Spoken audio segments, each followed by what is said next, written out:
March 26. జీవగ్రంథంలో నీ పేరు.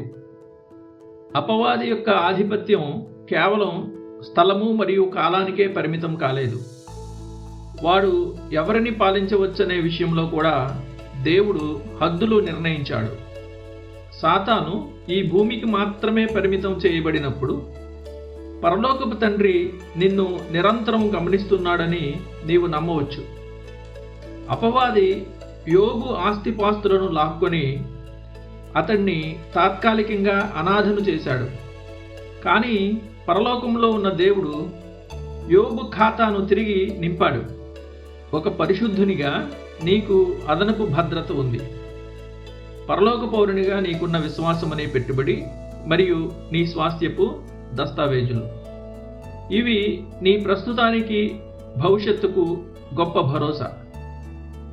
అది సాతానుకు తెలుసు గనుక వాటిని నీ నుండి దొంగిలించడానికి వాడు తీవ్రంగా ప్రయత్నిస్తాడు. కానీ వాడు ఎంత ప్రయత్నించినా నీ పేరును జీవగ్రంథం నుండి తుడిచివేయలేడు. వాడు నీ విశ్వాసాన్ని చెడగొట్టలేడు. దేవునితో నీకున్న సంబంధాన్ని రద్దు చేయలేడు. ఒకవేళ వాడు నీ ఆదరణ ప్రవాహానికి కొంతకాలం అడ్డుకట్ట వేసినా ఆ ఊటను మాత్రం ఎండిపోయేలా చేయలేడు. పాపంతో నీవు చేసే యుద్ధం చివరన లభించే మహిమకరమైన ఫలితాన్ని వాడు అడ్డుకోలేడు. కడమరి కాలమందు బయలుపరచబడుటకు సిద్ధముగానున్న రక్షణ మీకు కలుగునట్లు దేవుని శక్తి చేత కాపాడబడుచున్నారు.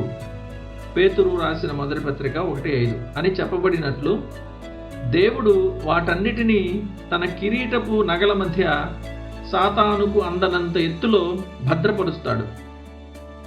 లోబడే వారి విషయంలో కూడా సాతాను సామ్రాజ్యం పరిమితమైనది. వాడు పాలించగలిగేది కేవలం ఈ లోకపు చీకటి సంబంధులను మాత్రమే, అంటే చీకటిలో నివసించే వారిని మాత్రమే. లేఖనాల్లో చీకటి అనే పదాన్ని కొన్నిసార్లు తీవ్రమైన కష్టాల్లో ఉన్న వారి స్థితిని తెలపడానికి, మరికొన్నిసార్లు పాపపు స్వభావాన్ని వివరించడానికి, ఇంకొన్నిసార్లు అజ్ఞానమనే పాపాన్ని సూచించడానికి వాడారు. యెషయా 50:10, ఎఫెసీ 5:11.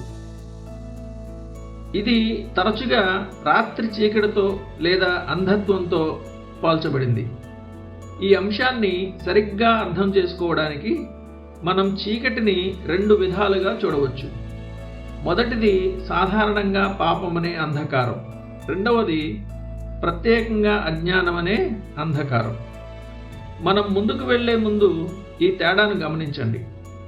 అపవాది పాలన కేవలం పాపము మరియు అజ్ఞానపు స్థితిలో స్థిరపడిపోయిన వారి మీదనే ఉంటుంది తప్ప అప్పుడప్పుడు పొరపాటున పాపం చేసే వారి మీదనో లేదా ఏదైనా తెలియక తప్పు చేసిన వారి మీదనో కాదు.